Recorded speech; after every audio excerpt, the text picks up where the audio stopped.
خداوندا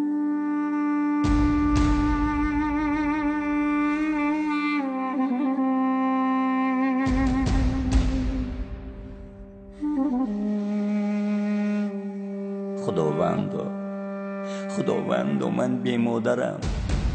خیال میکنم که چون یکف خاکسترم. هر کجا رومال سفیدی رو ببینم من اگر رفته میگویم خاله جان تو سخت مانندی، برای خدا رحمتی مادرم. اوچه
نشناسی مرا،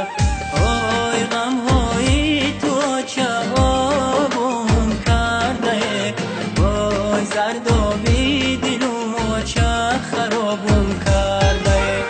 آی غم های تو چه آبون کرده، وای زردابی دلم چه خرابون کرده.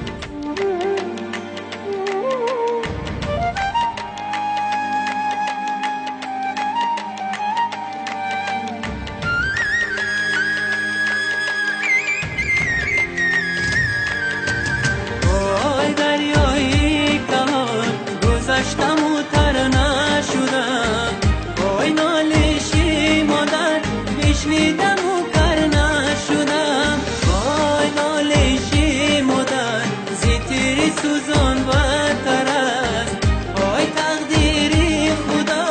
خود است و به آچه شدم، وای تقدیری خدا خود است و به آچه شدم، وای ستاره آسمانی بودم کنده شدم، وای من بچه‌ای به آچه بودم گنده شدم، وای بچه‌های آچه دار ستونی زرین، وای من بچه‌ای به آچه شدم خاکی زمین، وای بچه‌های آچه دار ستونی زرین، وای من بچه‌ای به چه